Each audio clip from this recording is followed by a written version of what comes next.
So, I'm back with part 2 here of my ultimate drum smoker build.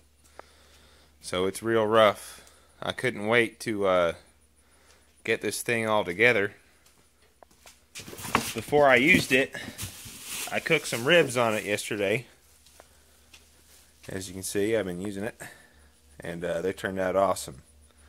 After 6 hours of cooking, I had about 2 chimney stacks worth of charcoal in there. About half of that box there with filled up with charcoal.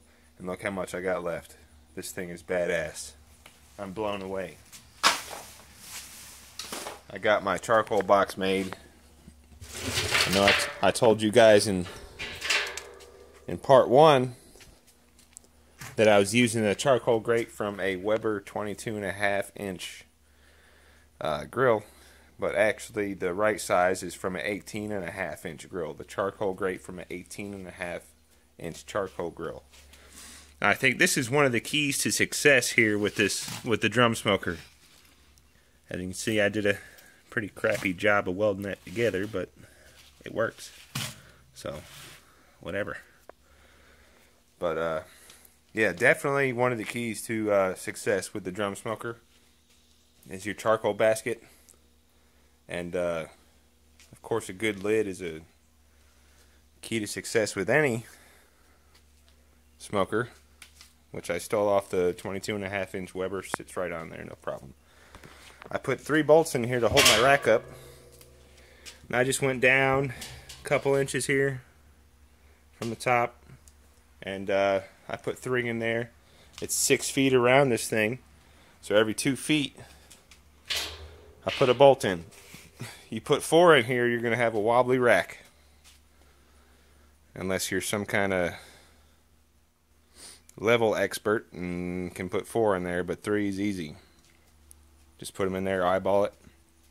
But yeah, so 3 bolts in there for the rack, nice and sturdy. Got that welded up right here with my welder. Never welded before, and it'll work. So yeah, and I still just have the holes that I punched out here. Where's it at?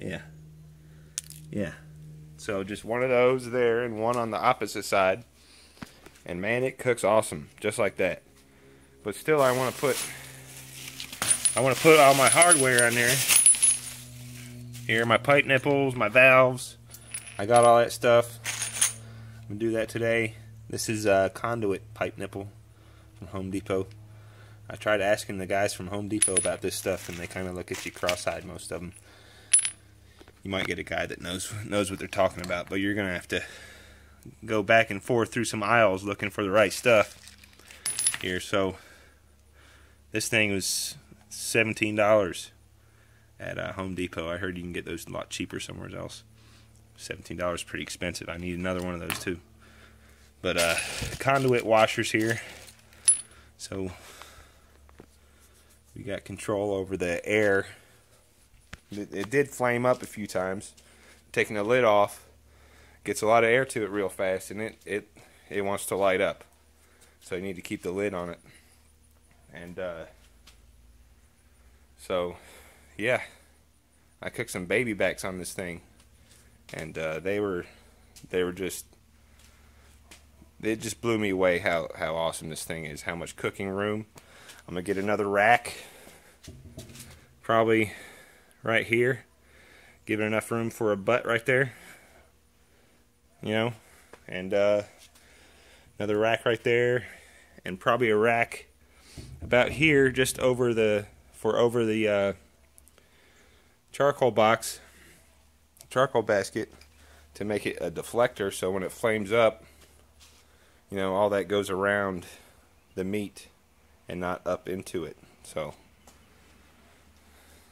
I'm not far from being finished, you know, other than cleaning it up.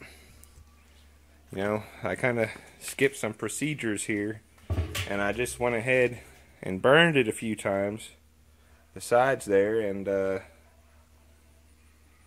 I didn't sand it or anything with that red brown liner.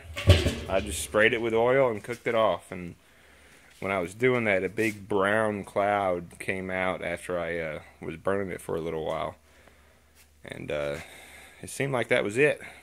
So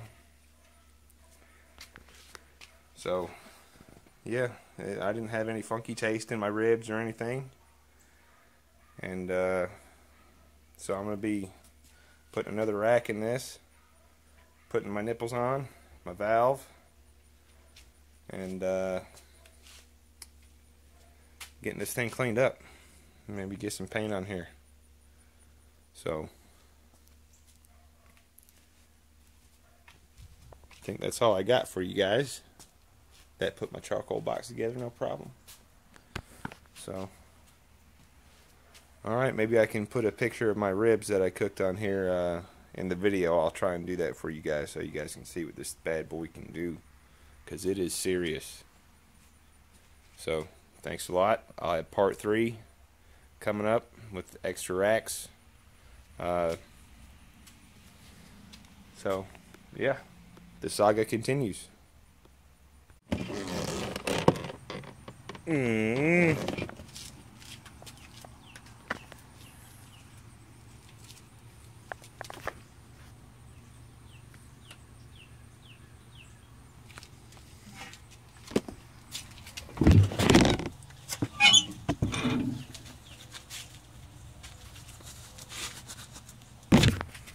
Check him out, baby backs.